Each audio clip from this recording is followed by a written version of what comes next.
16. The Cambridge was a good distance away, riding at anchor at Whampoa, when Yoda pointed her out to Neil. She was like no vessel that Neil had set eyes on, a curious amalgam of west and east. In outline she was like any full-rigged English merchantman, but the adornments with which she was bedecked gave her the appearance of a war junk in disguise. Pennants with yin-yang symbols and flags with the Chinese character for courage fluttered atop her masts. Paper lanterns were strung up over her decks, and long banners, with Chinese lettering, were suspended from her gunwales, hanging down almost to the water, like gigantic scrolls. As with any junk, her bows sported two huge eyes. This touch made her appear at once familiar and faintly comical. In Bengal, two locally made boats of all kinds, large and small, commonly had eyes painted on their bows, yet there was no denying that the design looked out of place on a Liverpool-built three-master. On stepping aboard, Neil encountered many other surprises. While the geography of the vessel's interior remained European, the pattern of use was quite different. The ship's Chinese officers had chosen to occupy the focsle, which on Western vessels was always assigned to crewmen. It was the Lascars who were berthed in the roundhouse, which, on an English ship, would have been the exclusive preserve of the ship's officers. The functioning of the Cambridge, too, was unlike that of a Western ship. There was no captain as such, but rather an officer whose position was like that of the lauda of a junk, more a coordinator than a commander in the Western fashion. This suited the crew very well, since most operational matters were left to them. Decisions were generally arrived at by consensus, which meant that the atmosphere on board was more relaxed than on most ships. The crewmen were a varied lot. Apart from Indian Lascars, there were contingents of sailors from Java, Sumatra, the Moluccas, the Philippines, and of course Guangdong. But they generally got on well together, and there was a great deal of camaraderie on board. But for all that, there was also something a little unreal about the atmosphere of the Cambridge. The vessel was always surrounded by guard boats, and the crewmen were never allowed ashore except with an armed escort. Whether this was for their own protection or to prevent them from deserting was not clear. But Yoda was certainly not the only member of the crew who joked about the Cambridge being a floating jail. For Neil, the most discomfiting thing about being on the Cambridge was the lack of news. She could have been at sea for all that her crew knew of what was happening around them. Fortunately, Compton had become, by default, the go-between who conveyed the orders of the Guangzhou authorities to the crew of the Cambridge. He was always a fount of information, so his visits were eagerly awaited, and by none more so than Neil. After a year of working closely with Compton, Neil had become very finely attuned to his friend's moods. As the weeks went by, he noticed a marked change in Compton's usually buoyant spirits. At every visit he seemed more and more despondent. Other than ferrying messages, he had little work to do, he said. The new Governor-General, Kishan, had brought along a translator of his own, a man by the name of Peng Bao. The trouble was that this man was not really a translator, but rather a linguister, whose knowledge of English was limited to Yangjinbang or Pidgin English. For many years he had worked for a notorious British opium smuggler, Lancelot Dent. This Peng Bao was a hogao, a low fellow, the kind of man who lies even while praying. Yet, he had somehow succeeded in gaining the Governor-General's ear, even as Commissioner Lin's advisors and translators were being shoved aside. The old translation bureau had been more or less disbanded, and Zhonglu Si was no longer consulted on matters of any importance. At the start of November, Compton confided something that came as an even greater surprise to Neil. He said he was in the process of moving his family away from Guangzhou. He had decided to send them back to his village, which was on the coast, not far from Chahunpi. Neil was startled to hear this, because he knew that Compton had a great love of Guangzhou, as did his family. Why? Has something happened? Compton's face darkened. Things were changing very fast in Guangzhou, he said. Words like traitor and spy were being thrown around so freely that everyone who had ever had any contact with foreigners had reason to be afraid. The place was becoming a crocodile pool. If things got worse, there was no telling what might happen. It was for their own safety that he had decided to move his family. Even on the Cambridge, the crewmen were aware that tensions were rising around them. But this did not deter the ship's Muslim lascars from continually visiting their monthly visits to the Huaisheng Mosque in Guangzhou. For reasons of prudence, they no longer took the public ferries that connected Whampoa and Guangzhou but traveled instead on hired boats with armed escorts. Their usual practice was to go up on a Thursday afternoon. They would stay the night at the mosque and return to the Cambridge the next day, after the noon prayers. Opportunities to escape the confinement of the Cambridge were rare enough that Neil took to accompanying the lascars on their monthly outings. After they had gone off to the Huaisheng Mosque, he would go over to the other side of the river, to make his way to the Ocean Banner Monastery, where he could always be sure of a warm welcome from Tiranathji. Often Compton too would come over to meet him there. On one such visit, in the depth of winter, the three of them, Neil, Tiranathji, and Compton, had a long talk. Compton said that he had it on good authority that the new Governor-General, Kishan, did not want to provoke another armed confrontation with the British. If the decision were his own to make, then he would have acceded to the British demands. But the Emperor had expressly forbidden him to make any concessions. The orders from Beijing remained unchanged. The rebel aliens had to be expelled from China at all costs. Here Tiranathji interjected that the best chance of achieving this end would have been to follow the advice of the Gurkhas, to attack the British in the rear by launching a joint expedition against the East India Company's territories in Bengal. Had the British been compelled to defend themselves in India, they would have had no option but to withdraw from China. This brought a rueful smile to Compton's face. He revealed that he had heard from Zhonglu Si that the present Gurkha king, Rajendra Bikram Shah, had recently renewed his offer of military intervention. He had urged Beijing to support him in an attack on British forces in Bengal. On hearing this, Neil sat upright, his hopes soaring. And what had come of the Gurkha offer? He asked. Was there any chance that the Chinese would join the Gurkhas in an overland attack on British India? Compton shook his head. No, he said, it was against Beijing's policy to make alliances with other kingdoms. And in any case, the Qing did not entirely trust the Gurkhas. Something snapped in Neil's head when he heard this. Oh, you are fools, you Han Ren. He cried out. Despite all your cleverness, you are fools. Don't you see, this is the only stratagem that might have worked. The Gurkhas were right all along. Compton made a gesture of resignation. What does it matter now, Anil? It's already too late.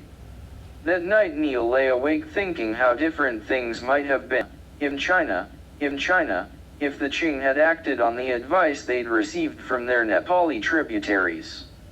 The Gurkhas might even have succeeded in creating a realm that straddled much of the Gangetic Plain, a state strong enough to hold off the European powers.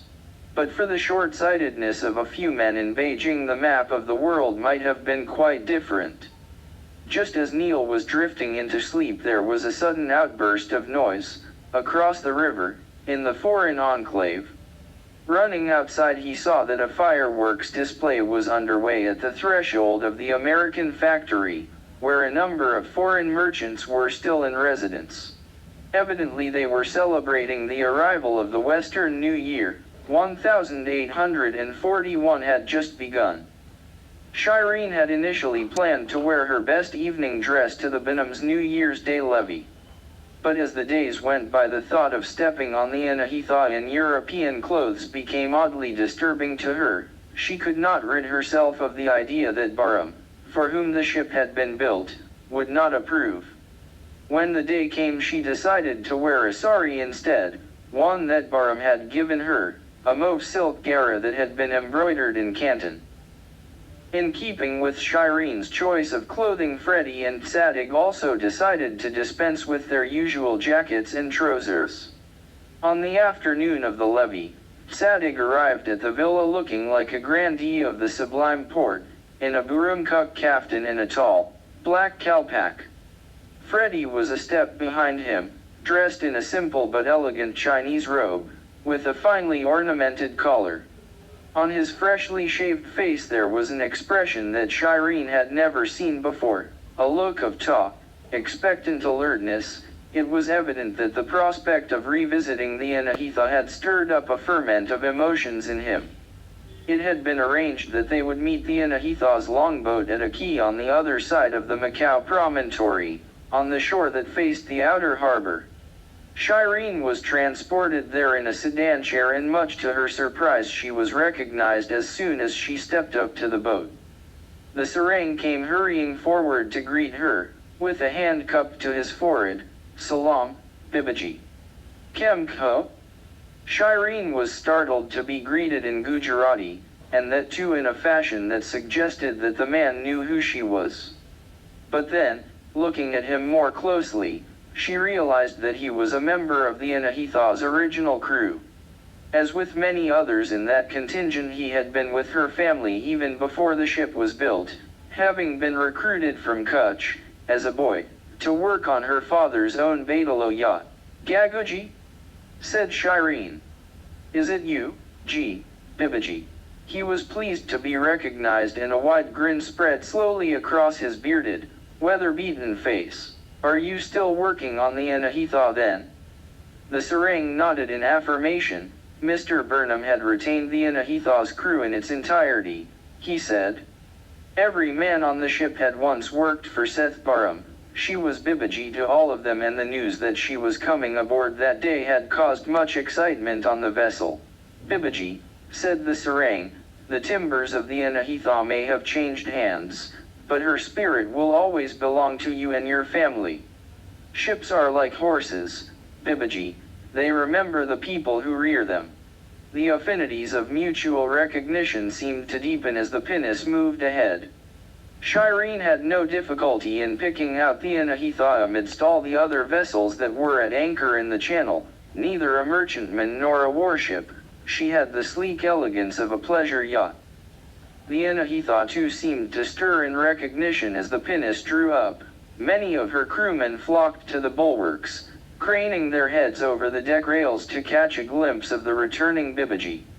Their enthusiasm embarrassed Shireen. It was almost as though she were coming back to claim an inheritance that had been seized by usurpers. She could not help wondering whether her hosts would be affronted by her reception. But if Mrs. Burnham was put out, she gave no sign of it. She greeted all three of them with great cordiality, but was especially warm to Shireen. Linking arms with her, she said, "You must know this ship very well, don't you, Shireen dear?" "Yes, so I do." Shireen was glad to see that Mrs. Burnham was completely recovered from her attack of ill health. She was wearing a very becoming evening gown, of a primrose color with a high, rosé-lined bodice and ballooning Mameluke sleeves. "Would you and your friends like to take a deco at the after quarters, for old time's sake?" "That would be very nice." "Yes, thank you." "Well, come on then," said Mrs. Burnham. "I'll show you around before everyone else arrives."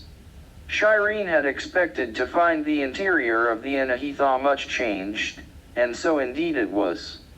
The companionway that led to Barham's suite of cabins had once been decorated with paintings and carved panels, featuring Zoroastrian and Assyrian motifs.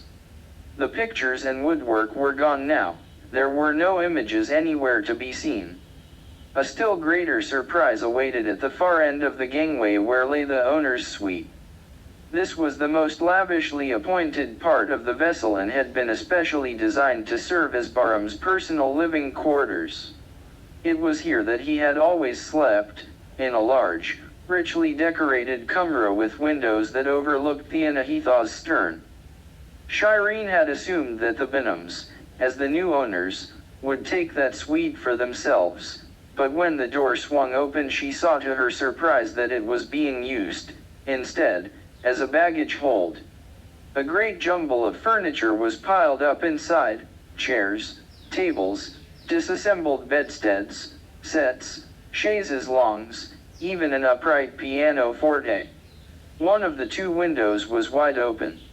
"I'm afraid this suite has had its troubles," said Mrs. Burnham. "We were hit by a squall as we were approaching the China coast, and the windows in this kummer flew open. The whole suite was flooded and will have to be completely refurbished at a shipyard. Until then, we've decided to use it as an attic." She raised a hand to point aft. "Look at that window over there. I told a Kassab to shut it just a few minutes ago, but I suppose the Budmash forgot." Freddie took a step towards the window. "You want me to close it, La, would you please?" After shutting the window, Freddie stepped back to look towards the reddening horizon, through the glass. "Baramhai loved those windows," said Tzadik. "I remember so well how he would lie in his bed, gazing into the distance."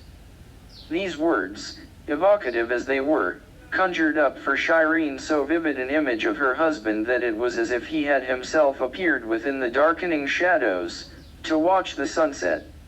At home in Bombay too, she had often seen him in that attitude, gazing at the sea with a pensive, slightly melancholy air. She had sometimes wondered what was on his mind, and it struck her now that he must have been thinking of Canton, of his mistress and his son, Freddie, who, at this very moment, was looking out of the window in a manner that was strangely reminiscent of his father. Or was it just that the cabin was so saturated with Barham's memory that it seemed to conjure up his very presence? A shiver went through Shireen. "Please, Kathy," she said. "I think I need some fresh air." "Why yes, of course," said Mrs. Burnham.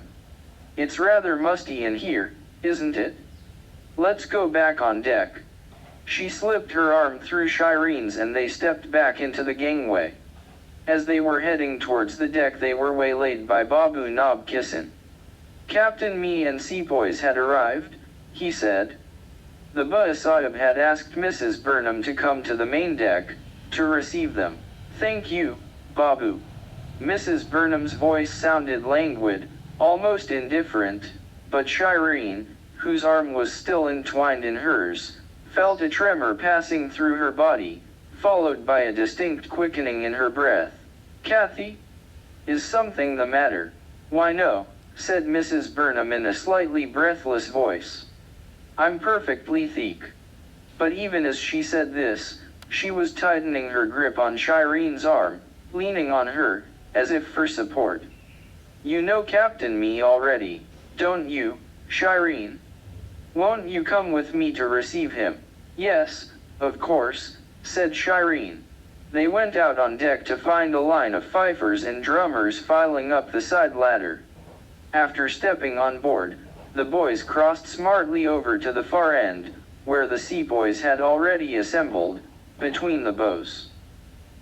Captain Me was the last of the officers to come up the ladder. He cut a splendid figure, in his full dress uniform, with a sword at his side and a scarlet cape slung over his shoulder. As he was stepping on deck, Mrs. Burnham again tightened her grip on Shireen's arm, which she had been leaning on all this while. Her agitation seemed to mount as her husband welcomed the captain on board. They stood talking for a minute, and then Mr. Burnham was led away by another guest, so it fell to Shireen to introduce the captain to Mrs. Burnham. And as she was doing it, Shireen noticed that Mrs. Burnham had turned pale. Then her eyes went to Captain Me and she saw that he too had changed color, his face growing a bright red. When he took hold of Mrs. Burnham's hand, the cockade of his shako, which he was holding under his arm, began to tremble like a leaf. For a minute they both stood tongue-tied, staring at each other. Then Captain Me began to tug at his collar as though he were about to choke. It was all very puzzling to Shireen, and she looked away, wondering whether she was imagining things. But then she noticed that Havildar Kesri Singh was also observing the encounter between Captain Mee and Mrs. Burnham with keen interest. When his gaze met Shirene's, he seemed to take it as a signal to intervene and came hurrying over to the captain's side. "Sir, something has come up." As Kesri was leading the captain away, Shirene said to Mrs. Burnham, "Is something the matter, Kathy?" "No, not at all," said Mrs. Burnham, but her eyes, Shirene noticed, were still following Captain Mee and Kesri Singh. "I saw you talking to the Havildar that day," said Shirene, "at the Villanova. Do you know him?" "Yes," said Mrs. Burnham faintly. "Kesri Singh was in my father's regiment. I knew him many years ago." "Really?" Struck by a chance thought, Shirene said, "But surely then you must know Captain Mee too? He once mentioned that he and the Havildar had been in the same regiment for close to 20 years. Mrs. Burnham's response startled Shirene. Her lips began to tremble and she shut her eyes for a moment. "Yes, you are right, Shirene dear," she whispered. "As a matter of fact, I do know Mr. Mee. Someday I will tell you how we met." And just then Babu Nob Kissan appeared again to make another announcement. "Miss Paulette Lambert's boat has arrived." Shirene stood back to watch as Mrs. Burnham went to greet the new arrival. Paulette was dressed in an old-fashioned black carriage dress, with a high collar, and her head was covered with something that looked like a widow's bonnet. Her clothes sat awkwardly on her, and her face too was not pretty in a conventional sense. Yet it struck Shirene that there was something about her that was arresting to the eye, a kind of luminosity. From the other side of the main deck, Zachary was watching electrified, when Mrs. Burnham and Paulette threw their arms around each other. A strange oscillating jealousy took hold of him, ricocheting from Paulette to Mrs. Burnham and back again. It was as if the two women represented the poles of his desires, one of them forthright, spontaneous, and simple in her tastes, the other enigmatic, sophisticated, wedded to luxury. The image of them together sparked an epiphany. He realized that different though they were, he would always be enthralled to both, but it didn't matter, for he knew also that they were both forever lost to him. Asterisk. Paulette too had caught sight of Zachary, from the corner of her eye, and was instantly thrown into a ferment. The wounds inflicted by his letter were still so raw that she could not bear the thought of speaking to him. Had she known that he would be at the levee, she would not have come, but now it was too late. Spinning around on her heel, she headed almost blindly in the other direction, towards a companion ladder. On reaching the top, she found herself on the quarterdeck where a sizable company had already gathered. It consisted mainly of uniformed officers, most of them young. Stewards were circulating within the throng, bearing trays laden with beverages and refreshments. Although the sun had yet to sink below the horizon, brightly colored Chinese lanterns were already alight, hanging in rows from the ship's beams and rigging. Almost at once Mr. Doughty appeared at her side. "Oh shabash, Miss Lambert," he cried out. "I didn't know you'd be here. I am Ekdom Kush to see you. I'd heard that you were in these parts and have been looking out for you." Paulette too was glad to see a known face. "I am most content to re-encounter you here, Mr. Doughty." Mr. Doughty, in the meantime, had begun to reminisce about Calcutta and the dinners that he and Paulette had attended at the Burnhams'. Oh, they were fine old Tumashers, weren't they, those Burnham buccaneers? Do you remember the Ordolans, Miss Lambert? And the Chichkis of Pollock Sog? Just to think of the Burnham table is enough to bring on a shock for more. You have reason, Mr. Doughty. At this point Paulette became aware that a figure had entered the edge of her field of vision. Even without looking she knew it to be Zachary. A tremor went through her, as the shadow moved from the periphery of her vision towards its center, yet somehow, by an effort of will, she succeeded in keeping her eyes focused on Mr. Doughty's face, grimly noting the details, the pores on his fleshy cheeks and the twitching hairs of his mutton chop whiskers. Then, hearing an ominous clearing of the throat, she realized that Zachary was now attempting to enter the conversation. In an effort to preempt him, she began to talk at great speed, hoping to shake him off by prolonging her conversation with Mr. Doughty. "And do you remember Mrs. Burnham's way of dressing a quail, all wrapped up in bacon? Like a cock in a capote," she liked to say. "Oh yes, who could forget those? The very thought sets my jib a twitch. And what of all the marvelous stews that were served at her table, Mr. Doughty? I own that I have never had a better dumb poke than in that house." Mr. Doughty, who was still unaware that Zachary was looming behind him, responded enthusiastically. "And what of the relishes and condiments, Miss Lambert? Do you remember those? Would you not agree that if ever there was a chutney to be chartered it is Mrs. Burnham's?" At this stage Paulette realized, with some relief, that her stratagem had met with unexpected success. Zachary had withdrawn a little and was hanging his head, as if in shame. His discomfiture, inexplicable though it was, hardened her, and she would not have been averse to drawing it out still further, but this proved impossible, for the talk of food had whetted Mr. Doughty's appetite. Spotting a steward with a laden tray, he sped away with an abrupt "excuse me," leaving Paulette in exactly the situation that she had most wanted to avoid, alone with Zachary. As Zachary cleared his throat, Paulette cast a panic-stricken glance around her. But there was no rescue at hand. All she could do was to look away, hoping that it would dissuade him from addressing her. But the result was not as she had hoped. Her averted face, far from discouraging Zachary, had the effect of transporting him back to the days when quarrels were his only means of coaxing her out of the shadows and into his arms.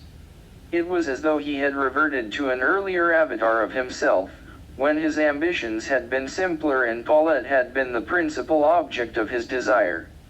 The carefully worded apology that he had composed, at Mrs. Burnham's behest, slipped his mind. All he could think of to say was, "Miss Lambert, there is something I need to tell you." Zachary's all too evident discomfort gave Paulette the courage to answer with a sharp retort, "Mr. Reed, your needs are nothing to me. I do not wish to know about them." Zachary ran a finger around his neck, to loosen his collar. "Please, Miss Lambert."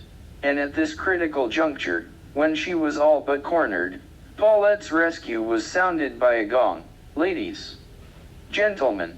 The voice was Mr. Burnham's, and it gave Paulette the perfect reason to turn her back on Zachary. "Ladies and gentlemen," Mr. Burnham began, "a few words before we say a prayer for the success of the mission for which this expeditionary force has been assembled." Mr. Burnham's stance was like that of a preacher at a pulpit, with one hand on the binnacle, and the other on the lapel of his jacket. "As you may know," said Mr. Burnham in his booming voice, "a fortnight ago Captain Elliot issued an ultimatum to Kishan, the new Governor-General of this province. He warned him that Canton would face an attack if our demands were not met. That ultimatum has long since expired, and there is little likelihood that we will ever receive an answer. It is common knowledge now that the Emperor's edict to his mandarins is to annihilate the barbarians." Here Mr. Burnham paused to survey his audience, which was listening in hushed silence. His voice swelled as he continued, "Well, the Manchu tyrant shall have his opportunity soon enough. I have it on good authority that hostilities will resume very soon, possibly within the week. The outcome, which is not in the slightest doubt, will be of truly historic importance."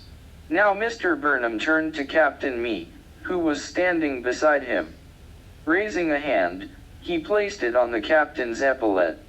"On shoulders such as these will fall the task of freeing a quarter of mankind from tyranny, of bestowing on the people of China the gift of liberty that the British Empire has already conferred on all those parts of the globe that it has conquered and subjugated. Mr. Burnham paused to gesture at all the young officers who were assembled on the quarterdeck. "It is you, gentlemen, who will give to the Chinese the gifts that Britain has granted to the countless millions who glory in the rule of our gracious monarch, secure in the knowledge that there is no greater freedom, no greater cause for pride, than to be subjects of the British Empire. This is the divine mission that the Almighty Himself has entrusted to our race and our nation. I do not doubt for a moment, gentlemen, that you shall once again prove yourselves to be worthy of it. Let no one say that our government has voluntarily sought this conflict.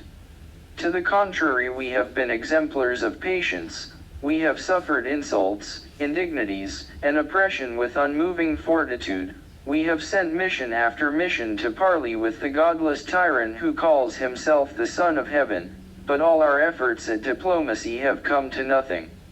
Our ambassadors, representatives of the most powerful nation on earth, have been insulted or turned away. Epithets like barbarian have been hurled at them. They have been told that they must prostrate themselves before the despot who claims to enjoy a divine mandate.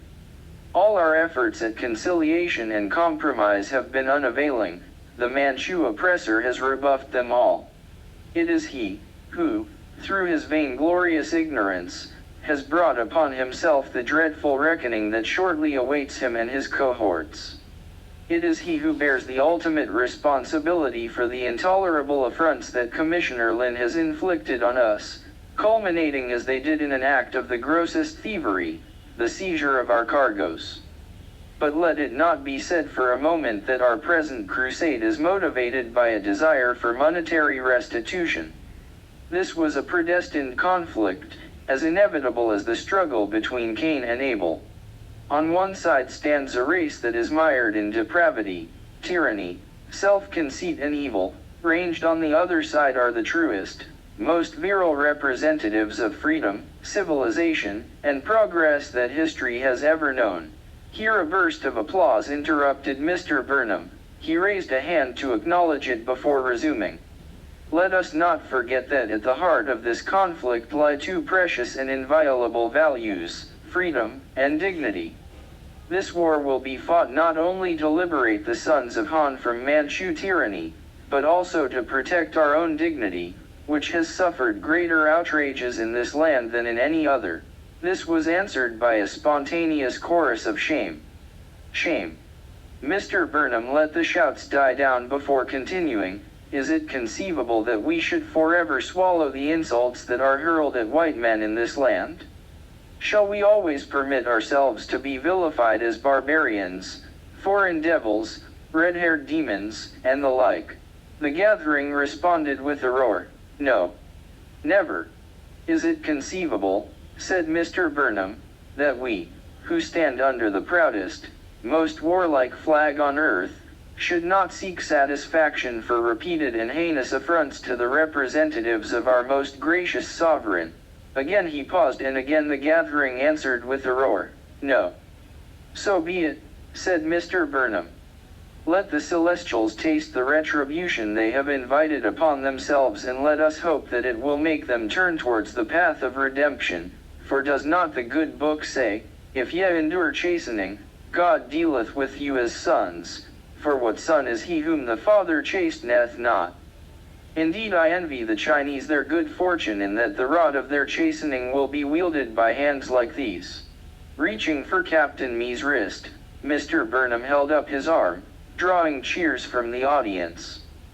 Now, with the last rays of the setting sun shining directly on him, Mr. Burnham's face reddened, as if in exaltation. I have not the least doubt, gentlemen, that God will bless and aid you in your endeavor, for it is His work that you will be doing.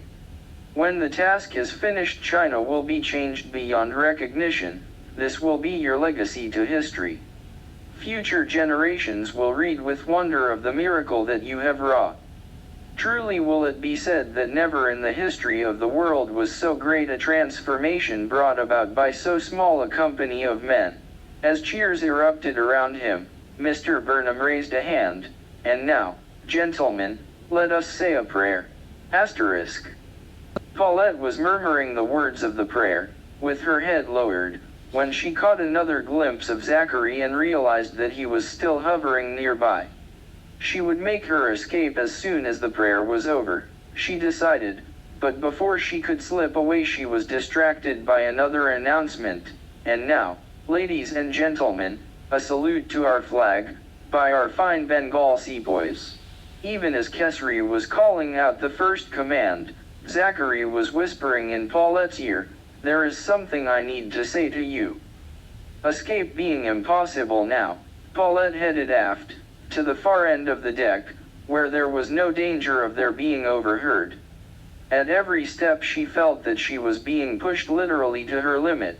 When she reached the bulwark she turned on Zachary, eyes blazing. "No, Mr. Reed," she hissed. "There is nothing that you need to say to me. Was your letter not enough? I know you now for what you are, a liar and betrayer. You are a person whose words are without worth or value. There is nothing you can say that would be of the least interest to me." These words, and the vehemence with which they were spoken, stung Zachary so deeply that his carefully composed apology wilted on his tongue. He could not think why he had indulged Mrs. Burnham's hopes of a reconciliation. Why should he be saddled with the task of making amends for a misunderstanding on her part? He had done more than enough for Paulette in the past and had never had anything but grief for his pains. His chief impulse now was to make Paulette eat her words, even the least of them, and at just that moment a shouted command drew his eyes to Kesri, who was standing at attention, at the far end of the main deck, with his sword ceremonially upraised. Suddenly Zachary knew exactly what he had to say. "Did you mean it, Miss Lambert?" he said, "when you said that I have nothing of interest to say to you?" "Yes, I did." "Very well then, I shall undertake to prove you wrong." Zachary turned to point to Kesri, who was now shouting a command at the squad of sepoys. "You see the havildar over there," said Zachary. "That tall sepoy? Well, I think it will be of great interest to you, Miss Paulette, to know who he is." "Why? Who is he?" Zachary paused so that his revelation, when it was made, would have the maximum effect. "He is the brother of your friend from the Ibis, Diddy." Paulette drew back, in shock. "I do not believe you, Mr. Reed," she said, in a wavering voice. "You have misled me many times before. Why should I repose any trust in what you say?" "Because it is true, Miss Lambert. The havildar and I traveled here on the same ship. The Hind somehow he found out that I had been on the Ibis. He came to speak to me about his sister and I told him what I knew. He asked me not to tell anyone about it, and I have respected his request, till today. But you at least should know who he is, for perhaps it will help you to remember that it was because of Diddy that you came to my cabin that night, on the Ibis. It was for her sake that you begged me to let her husband escape, along with the other fugitives. I did as you asked, and for that I have had to spend many months in confinement, sleeping on cold stone floors, while you, now, as the memories of all his old grievances came flooding back, Zachary's tone sharpened, while you were lying on a bed of flowers and roses, having been adopted by a rich man." Stung into silence, Paulette could think of no retort. "Yes, Miss Lambert," Zachary continued, "the Ibis has left us with many secrets and I have been faithful in keeping them. I may not be as much of a betrayer and liar as you think." Listening to him, Paulette was suddenly, blindingly aware of the import of his words.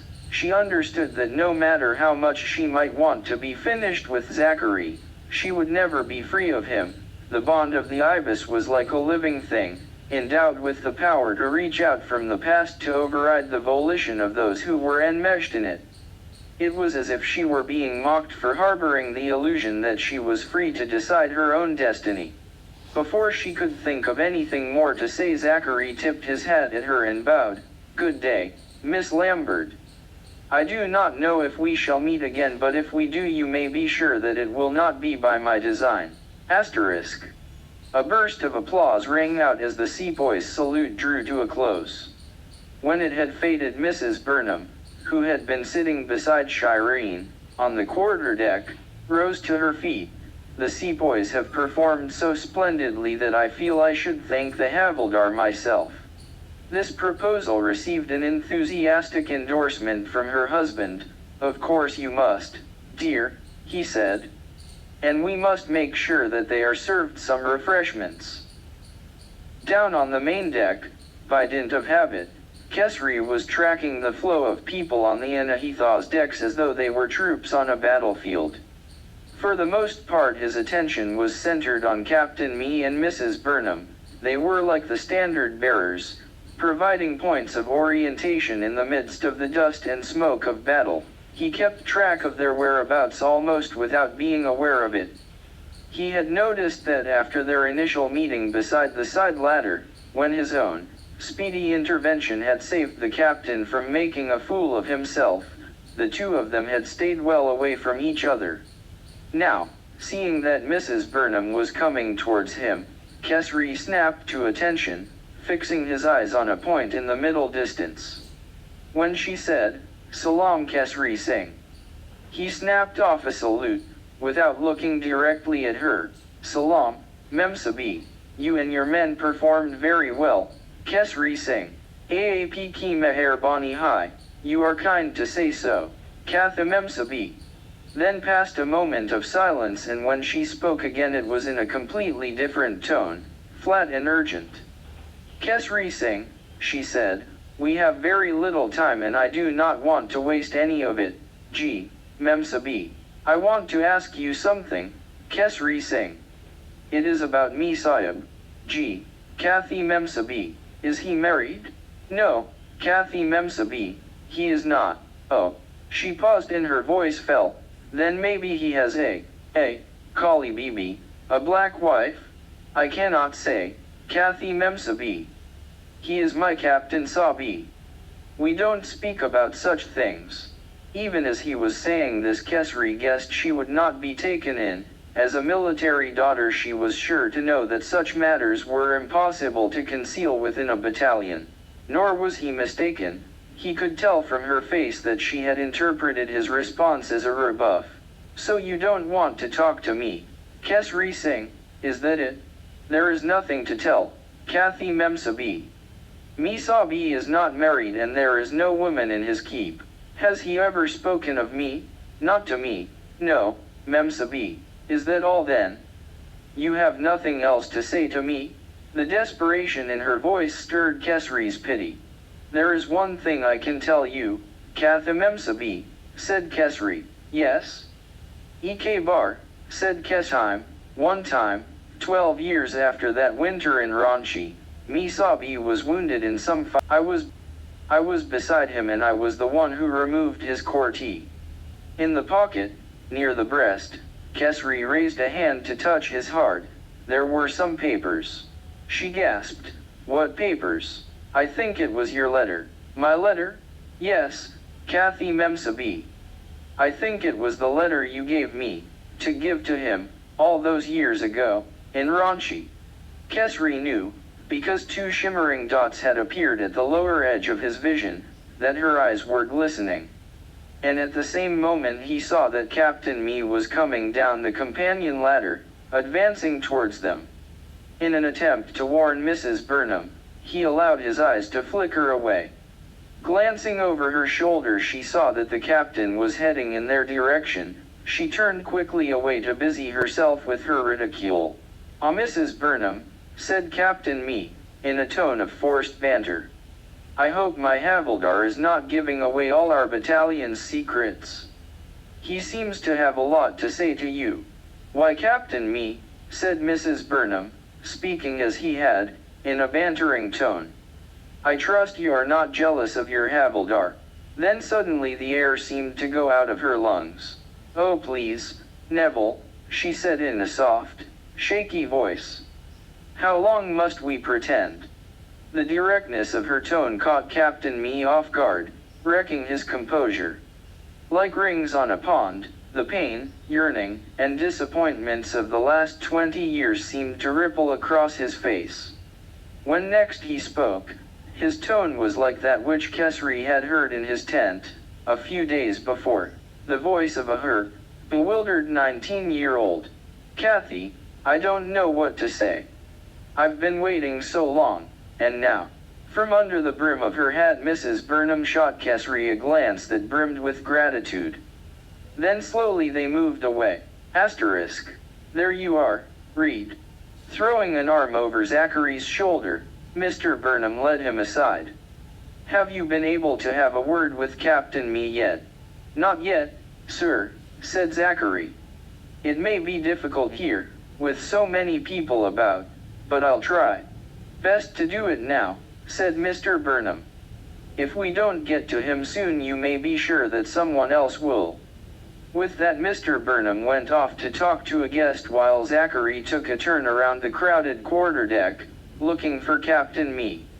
Seeing no sign of him, his eyes strayed to the main deck and landed instead on Mrs. Burnham.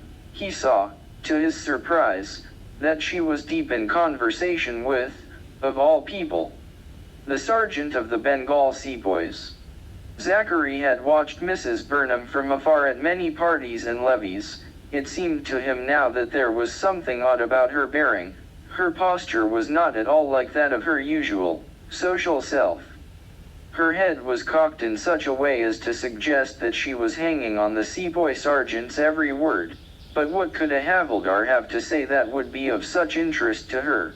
Even as he was mulling this over, Zachary noticed that a uniformed figure was heading towards the pair.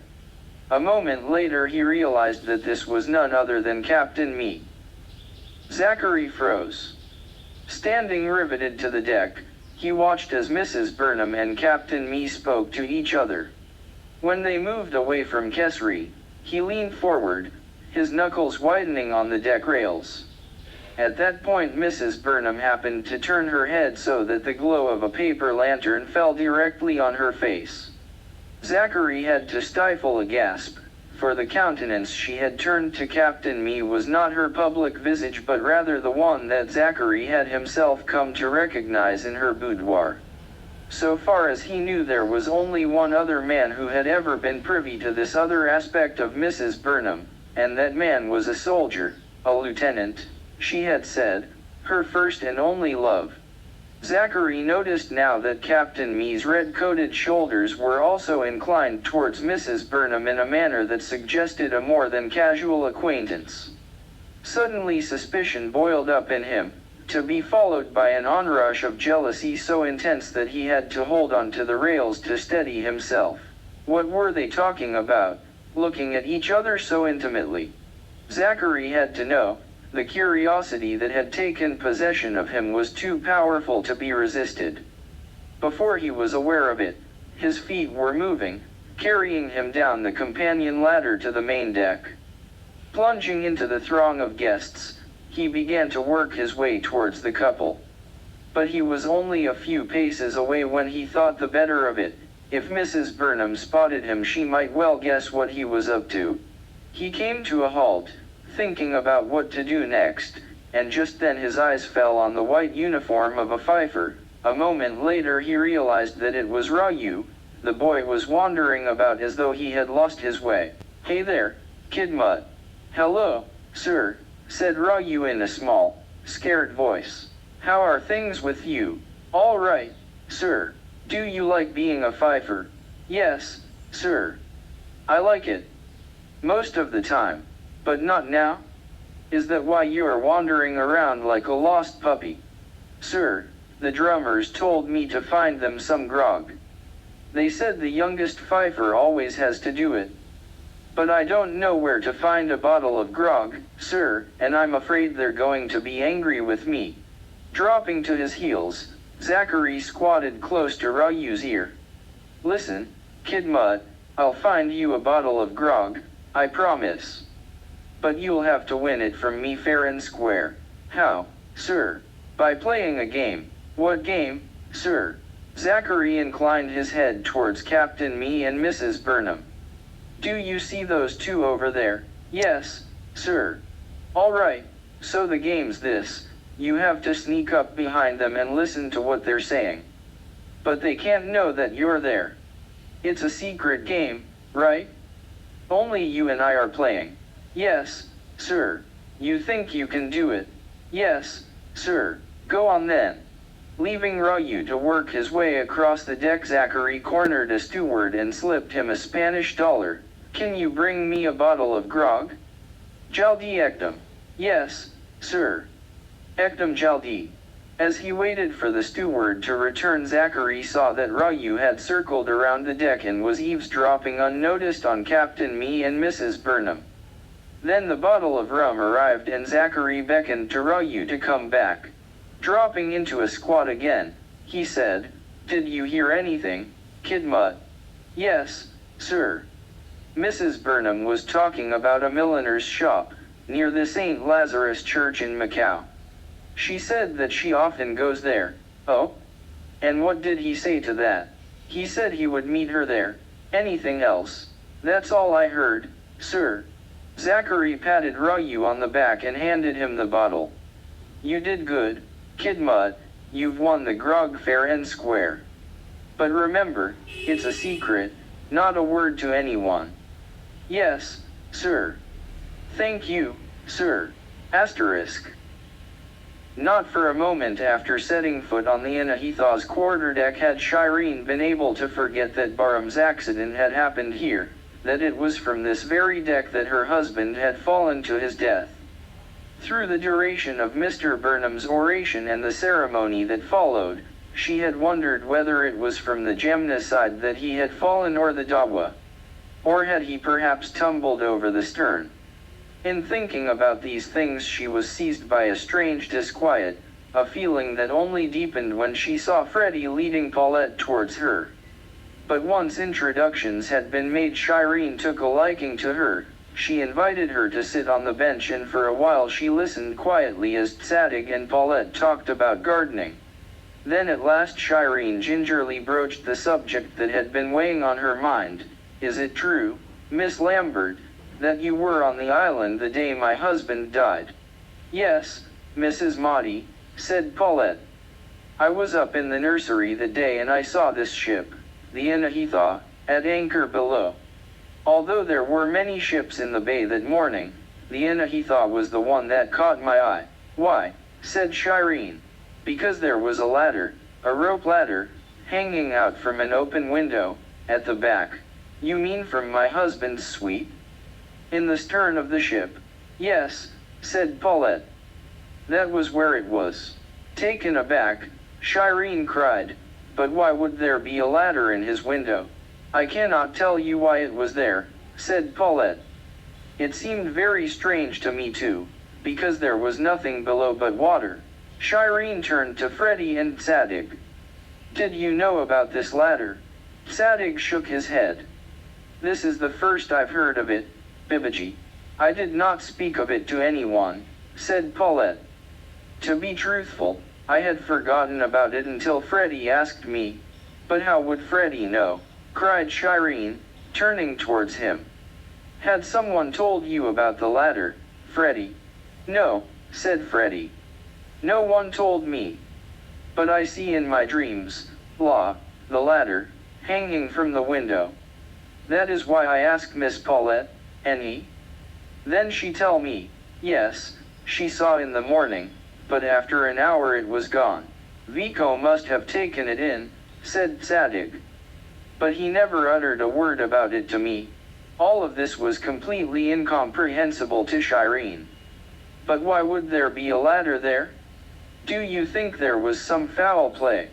No, said Tzadig, with a shake of his head. If there had been foul play the ladder would not have been left hanging. And anyway there was no sign of a struggle in the cabin or on Baramhai's body. But what happened then? Said Shireen. Why would there be a ladder hanging out of his window? What was its purpose? To climb up or go down?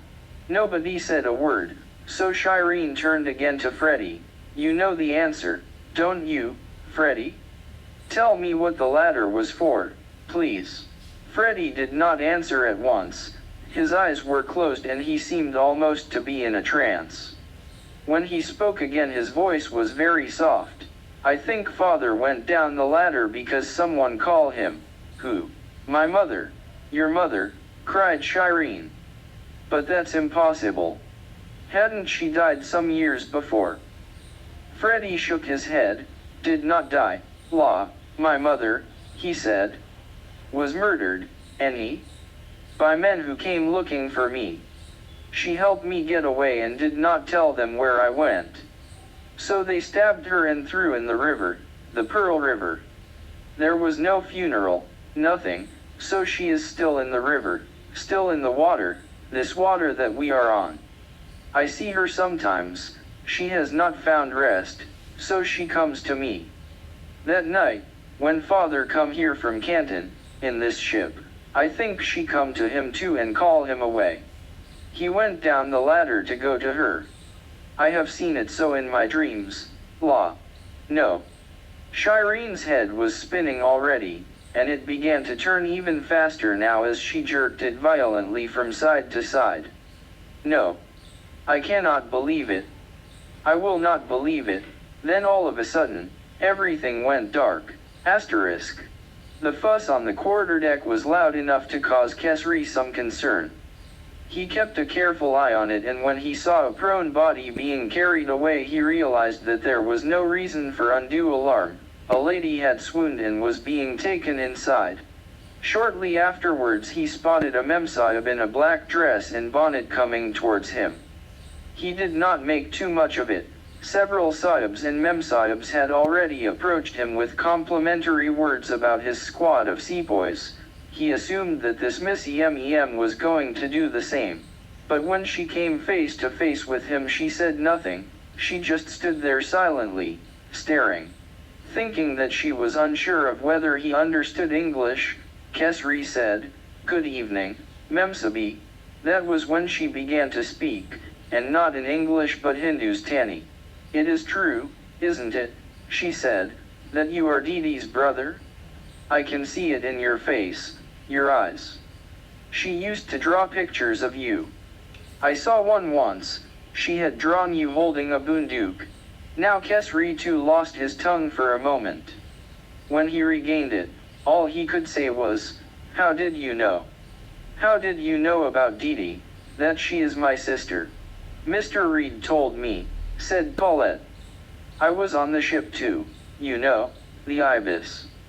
Your sister was my friend, we talked especially in the last days, before we reached Mauritius. You were with her?" Kesri shook his head incredulously. "Did Didi tell you why she ran away from her village after her husband's death?" "Yes, she told me all about it." Kesri was seized with panic now, thinking that there might not be enough time to hear the whole story. Tell me what Didi said. I have been waiting so long to hear. Tell me everything." Asterisk. The twilight had turned to darkness now, so Rayu did not see Babu Nobkison's saffron-clad figure until it was almost on top of him. "Here, boy. Come aside, I have to talk to you." Leading Rayu to the bulwark, Babu Nobkison knelt to whisper into his ear, "Rayu, listen, this is very important. Among the guests at this party there are some friends of your father's. They might be able to help you find him." "Who are they?" said Rayu. "Did you see a Memsabi in a black dress and a bonnet?" "Her name is Paulette Lambert, she knows your father. She was on the Ibis too and she has met him here in China as well. And you may have seen also a man in a Chinese robe? He too is your father's friend. If anyone can get a message to your father it is he. You should talk to him." Rayu looked around the main deck and saw no sign of either. "Where are they?" "I think they went inside," said Babu Nobkison. "They went to see how Mrs. Mahdi is doing." The Gamaster raised a finger to point to a gangway that led astern. "Go and have a look over there, that's where they'll be."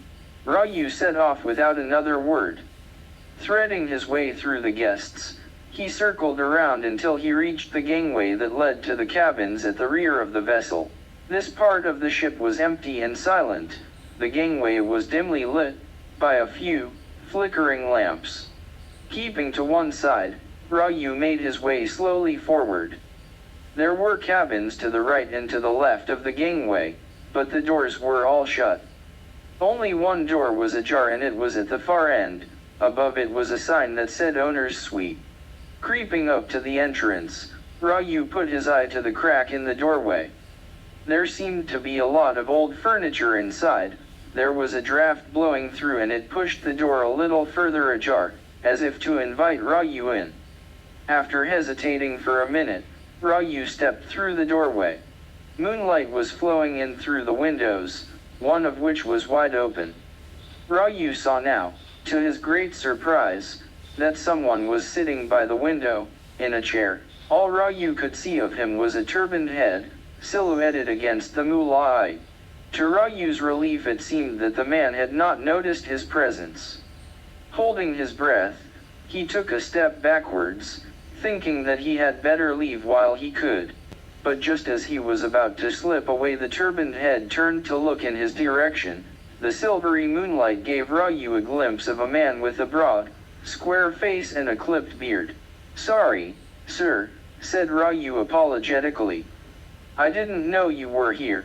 To his relief, there was no torrent of abuse as he had half expected. The man only smiled silently.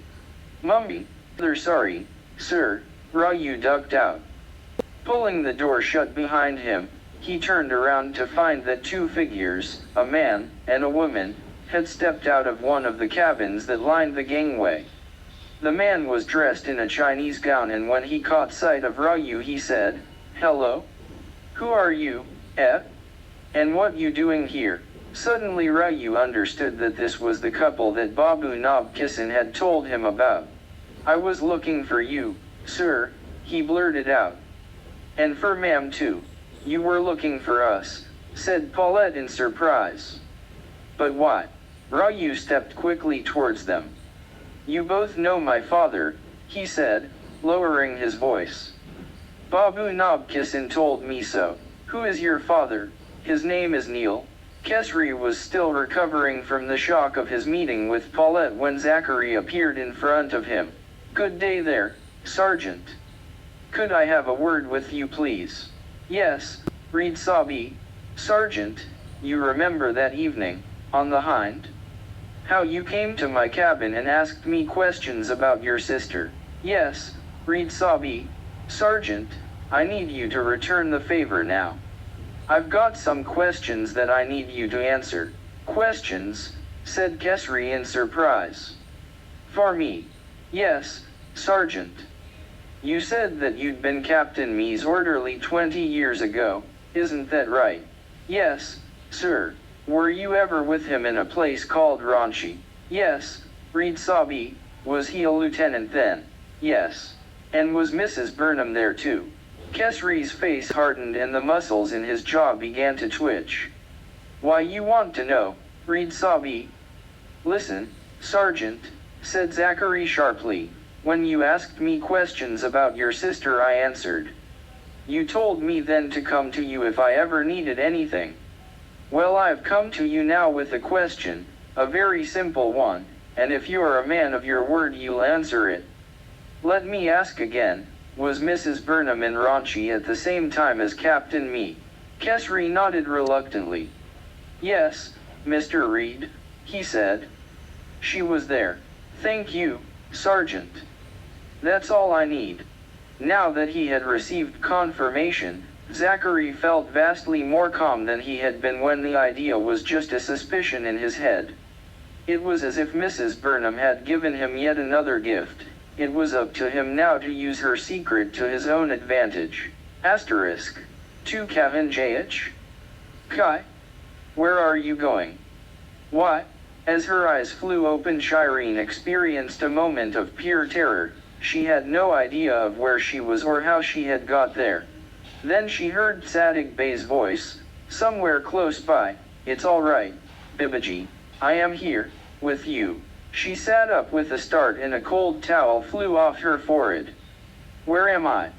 Holding up a lamp, Sadig Bey turned up the wick. You are in Mrs. Burnham's cabin, Bibaji, on her bed. After you fainted, she suggested that we bring you here. I've been sitting with you all this while. Paulette and Freddie just looked in on you. Seeing that you were still unconscious, they stepped out. Casting her eyes around the paneled cabin, Shireen fell back against the pillows. Her heart was beating wildly, erratically, and she pressed a hand against her chest, as if to slow it down. What's the matter, Bibaji? Sadig Bey took hold of her other hand and pressed her feverishly hot palm between his own cool fingers. What is it, Bibaji? Tell me. Shireen closed her eyes. I had a dream, Sadig Bey. It was very strange, like the dreams that Freddie talks about. How do you mean, Bibaji? I saw my husband. He was standing beside me. He had come to see me. There was something he wanted to say. She began to cough, choking on her words. Sadig Bey handed her a glass of water. Go on, Bibaji. He asked my forgiveness and said that I should put the past behind me. He said I should look to the future and make the best of my remaining years. Then he took his leave, saying Josh, and that was all. He was gone. That was when I woke up. Snatching up the end of her sari, Shireen began to dab her eyes. Why are you crying, Bibaji? Said Sadig. There was nothing bad in what you heard. Shireen swallowed a sob. It's just that I don't understand. Why was he asking my forgiveness, Sadig Bey? What for? There was no answer, so she turned to look him in the eye. Tell me the truth, Sadig Bey. Did he die by his own hand? Sadig pursed his lips.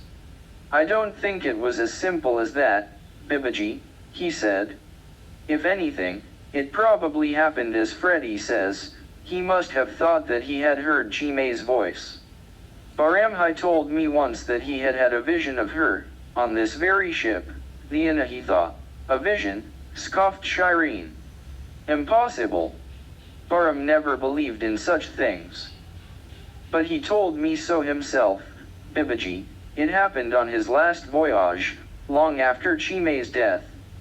The Inahitha was hit by a storm, in the Bay of Bengal.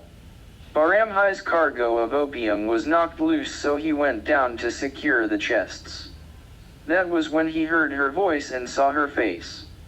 He said the hold was filled with the smell of raw opium. The fumes could have conjured up all kinds of things in his mind. Maybe that's how it happened on the night of his death as well. Opium probably had something to do with it. I don't follow, said Shireen. Are you saying that my husband was taking opium? Sadig shifted uncomfortably in his chair. I wish I didn't have to tell you this, Bibaji, but the truth is that Baram was smoking a lot of opium in his final days. After the crisis in Canton, he was in a very downcast state of mind. Because of his financial losses. Yes, but it wasn't just that, Bibaji. He had other things on his mind as well. Tell me, Sadig Bey. Bibaji, the opium crisis was a great trial for Baramhai. He was torn between his two families, between Canton and Bombay, between China and Hindustan. There he was in Canton, with a huge cargo of opium. To lose it would bring ruin, not just on him but also on you and your daughters. On the other hand, he knew very well what opium had done to Freddie. He was aware of what it was doing to China. He knew that it was clans, monasteries, the army. Every chest that came in was creating more addicts. Sadig stopped to scratch his chin. Bibaji, one thing about Baramhai, he was not a moralizer. He was not a man to hold forth about religion, or good and evil. His emotions, his thoughts, they followed his flesh, his blood, his heart. He was above all a family man, but it so happened that fate gave him two families, one in China and one in India. He knew that his actions in Canton, as an opium trader, would haunt both his families, for generations, and it was more than he could bear. I think that was why he began to smoke so much. It wasn't just that he was seeking escape, it was as if he were sacrificing himself, in expiation for what he had done. Shireen crumpled the wet end of her sari between her hands. Did he talk to you about these things, Sadig Bey? Did he talk about Chime? Did he say he loved her? No, Bibaji, said Sadig emphatically. Baramhai was not a romantic man. He thought love and romance were not for practical men like himself. Sadig stopped to clear his throat. In this, Bibaji, he and I were completely different. What do you mean, Sadig Bey? When I first fell in love, as a young man, I knew I had no choice in the matter. I was helpless. He swallowed a couple of times, his Adam's apple bobbing up and down. Then, in a low, hoarse voice, he said, and with you too, I knew, since that day in the church. The words sent a shiver through Shireen. When he placed his hands on hers, she did not pull them back. Asterisk. Hearing a drum roll in the distance, Paulette pulled Rayu into her arms and kissed the boy on the cheek. Wanek Katha Hollow, she said. We've been talking a long time now. Your friends in the band will be wondering where you went. Yes, I'd better go, said Rayu. Goodbye, Miss Paulette. Goodbye. Then Freddie's hand fell on his shoulder. Good thing we saw you, eh? Coming out of that suite. Yes, sir, Mr. Lee. Why were you there anyway? What were you doing in that suite? The door was open, so I went in, said Rayu. I didn't know anyone was inside. There was someone inside. Yes, a gentleman. Gentleman, eh? Freddie dropped into a squat and looked him straight in the face. Who was he? I don't know who he was, said Rayu. I had never seen him before. What did he look like? He had a beard and he was wearing a white turban. Oh. Reaching for Rayu's shoulder, Freddie pulled him to his chest and gave him a hug. Don't worry, La. Everything will be all right. I will get a message to your father. It may take a little time, but he will know that you are here. Thank you, sir, said Rayu. And goodbye. Goodbye. Be careful. As Rayu ran off, Freddie seemed to lapse into a trance. Then, without a word to Paulette, he began to walk towards the door at the end of the gangway. Following on his heels, Paulette looked over his shoulder as he put a hand on the doorknob and pushed it open. There was a heap of furniture inside, silhouetted against a pair of moonlit windows. One of the windows was open and its shutter was flapping gently in the breeze. Beside it stood an empty chair. Freddie walked over to the window at a slow, measured pace, almost as though he were afraid of what he would find. Paulette heard a deep sigh as he looked over the sill. Come. See. Stepping up to the window, she saw that a rope ladder was hanging from the rim, flapping gently in the breeze. Is it this ladder you saw that day? Said Freddie. Is it hanging like this? Maybe. I cannot say, said Paulette.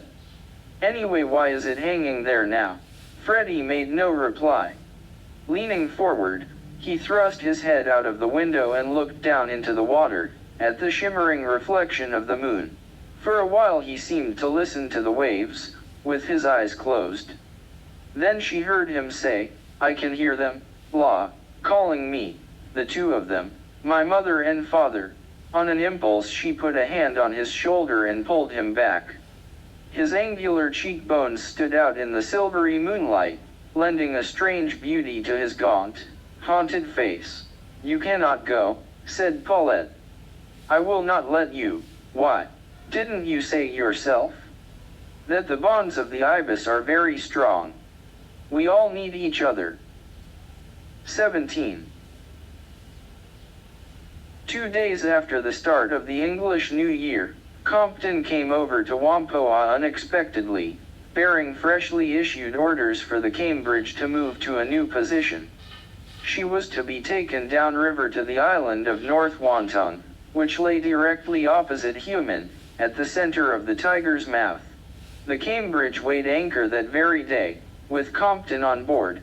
He was under instructions to accompany the crew. About the reasons for these changes he said nothing, and Neil knew better than to ask. This was the first time the Cambridge had undertaken a voyage of any length. Somewhat to Neil's surprise, the crew performed well together and the vessel made good time. As they sailed downriver, it became apparent to both Neil and Yoda that some kind of military action, offensive or defensive, was imminent. Extensive preparations were in progress along the river. Earthworks and fortifications were being strengthened. New, camouflaged gun emplacements had been built, and flotillas of war junks were patrolling the channel. Twice, the Cambridge had to stop to pick up contingents of water braves. They were traveling upriver to augment the naval force that was stationed at Human, under the command of Admiral Guan Tai Fei, whom Neil and Compton had seen in action.